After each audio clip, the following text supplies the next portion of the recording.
দৈবগুহাটির প্রত্যেকটি কোনায় কোনায় গিয়ে এই ভিডিওর মাধ্যমে আপনাদের দেখানো হবে। অবশ্যই ভিডিওটি শেষ অবধি দেখবেন আপনারা। এই ভিডিওর জায়গায় নিজেকে অনুভব করতে পারবেন আপনি। দৈবগুহাটি সেলিমাবাদ ডিগ্রি কলেজে কতই না সময় কাটিয়েছি। কলেজের প্রত্যেকটি কোনায় কোনায় আমার স্মৃতি জড়ানো আছে। আমার হাঁটা চলা, দেখাশোনা, পরিবেশ সবকিছুই আমার স্মৃতির মাঝে এখন রয়ে গেল। হারিয়ে গেল সেই কলেজের বন্ধুগুলাও যাদের সাথে অনেক সময় কাটিয়েছি। দৈবগুহাটির সেই সরকার পুকুর পাশের শীতল হাওয়া মনটা জুড়িয়ে যেত, এখনো ভোলার মতো নয়। আর পহেলা বৈশাখের দিনে মন্দিরের সামনে যে মেলাটা বসতো সেটাও খুব দারুণ ছিল। দৈবগুহাটির প্রতিচ্ছবি তুলে ধরার কারণে একটা লাইক এবং একটা শেয়ার কিন্তু পেতেই পারি। অবশ্যই সবাই লাইক কমেন্ট শেয়ার করবেন। দৈবগুহাটি স্কুলে কতই না সময় কাটিয়েছি, কত পড়াশোনা করেছি। এই স্কুলে অনেক নতুন নতুন বন্ধু বান্ধব তৈরি হয়েছে, তাদের সাথে সম্পর্ক এখন আর নেই, যোগাযোগও নেই, কিন্তু সেই সোনালী দিনগুলো এখনো মনে পড়ে যাচ্ছে। প্রত্যেকটি অলিগলি আমার কাছে অনেক দামি। এই অলিগলিতে অনেক সময় কাটিয়েছি, ঘোরাফেরা করেছি, অনেক বাজার সদাইও করেছি। দৈবগুহাটিতে সপ্তাহে দুটি হাট বসে, শনিবার আর বুধবার। আমাদের দৈবগুহাটি বাজারটা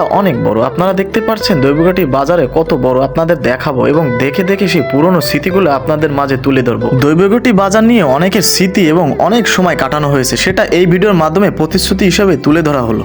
বিশেষ করে দৈবগুহাটি থেকে যারা দূরে আছে, প্রবাসে আছে এবং দেশের বাইরে আছে, তাদের জন্য এই ভিডিওটা। তারা কিন্তু অসংখ্য আনন্দ পাবে এবং দৈবগুহাটিকে তার মনের মাঝে সেই পুরনো স্মৃতিগুলো তুলে ধরতে পারে। দৈবগুহাটি ফুটবল মাঠে এখন যাচ্ছি, আপনারা দেখতে পাচ্ছেন আমি কিন্তু দৈবগুহাটি ফুটবল মাঠে আছি। আর এই ফুটবল মাঠে যুগের পর যুগ, বছর পর বছর চলে গেছে এবং অনেক মানুষ এই মাঠে এসে ফুটবল খেলেছে, সময় কাটিয়েছে।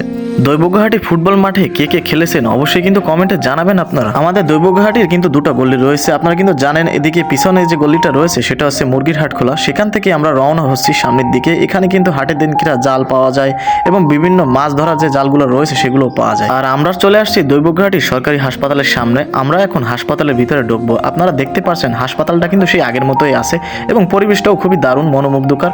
দৈবগুহাটি হাসপাতালের সাথে আপনারা অনেকেই পরিচিত, অনেকবার এসেছেন। অবশ্যই কমেন্টে জানাবেন কে কে এসেছেন। ভিডিওটি এই পর্যন্তই। সবাইকে অসংখ্য ধন্যবাদ ভিডিওটি শেষ অবধি দেখার জন্য এবং দৈবগুহাটিতে যারা রয়েছেন ভিডিওটি শেয়ার করে পাশে থাকবেন।